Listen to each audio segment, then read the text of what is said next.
أجمعين اهدنا الصراط المستقيم صراط الذين أنعمت عليهم غير المغضوب عليهم ولا الضالين.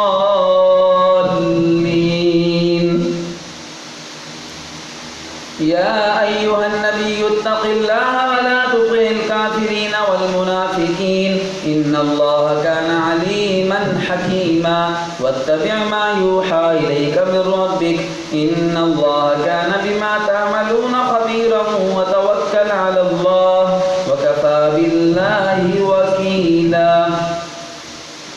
ما جعل الله لرجل من قلبين في جوفه وما جعل أزواجكم اللائي تظاهرون منهن أمهاتكم وما جعل أدعياءكم أبناءكم ذلكم قولكم بأفواهكم والله يقول الحق وهو يهدي السبيل. ادعوهم لآبائهم هو أقسط عند الله فإن لم تعلموا آباءهم فإخوانكم في الدين ومواليكم وليس عليكم جناح فيما أخطأتم به ولكن ما تعمدت قلوبكم وكان الله غفورا رحيما. النبي أولى بالمؤمنين من أنفسهم وأزواجه أمهاتهم وأولو الأرحام بعضهم أولى ببعض في كتاب الله من المؤمنين والمهاجرين إلا أن تفعلوا إلى أوليائكم معروفا كان ذلك في الكتاب مسطورا. وإذ أخذنا من النبيين ميثاقهم ومنك ومن نوح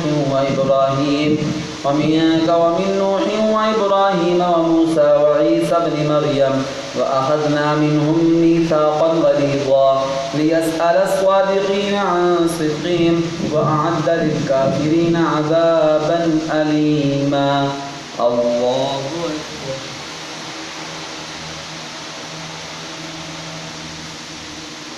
سمع الله لمن حمده. الله أكبر.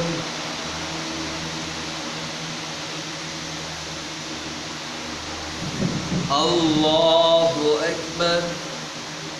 الله أكبر.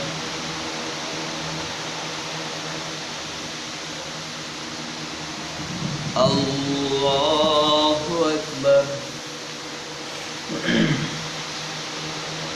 الحمد لله رب العالمين الرحمن الرحيم مالك يوم الدين إياك نعبد وإياك نستعين اهدنا الصراط المستقيم صراط الذين أنعمت عليهم غير المغضوب عليهم ولا الضالين.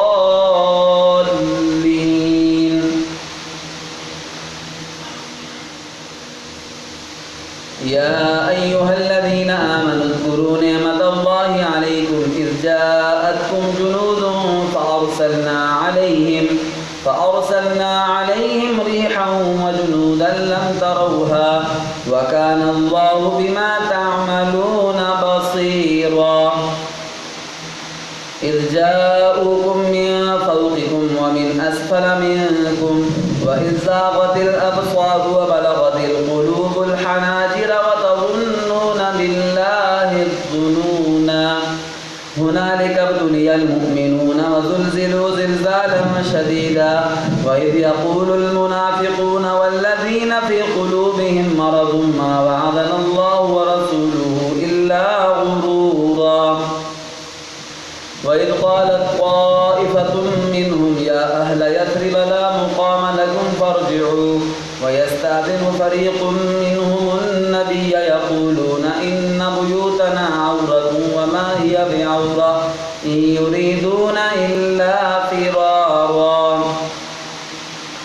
ولو دخلت عليهم من أقطارها ثم سئلوا الفتنة لآتوها وما تلبثوا بها إلا يسيرا. ولقد كانوا عاهدوا الله من قبل لا يولون الأدبار وكان عهد الله مسؤولا.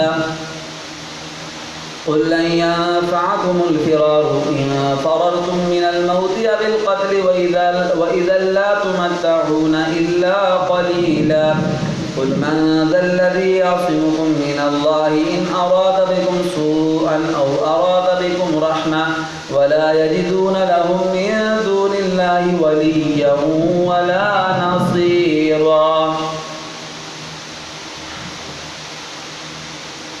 قد يعلم الله المعوقين منكم والقائلين لإخوانهم هلم إلينا ولا يأتون البأس إلا قليلا أشحة عليكم فإذا جاء الخوف رأيتهم ينظرون إليك تدور أعينهم كالذي يغشى عليه من الموت فإذا ذهب الخوف سلقوكم بألسنة حداد أشحة على الخير أولئك لم يؤمنوا فأحبط الله أعمالهم وكان ذلك على الله يسيرا يحسبون الأحزاب لم يذهبوا وإن يأتي الأحزاب يودوا لو أنهم بادون في الأعراب يسألون عن أنبائكم ولو كانوا فيكم ما قاتلوا إلا قليلا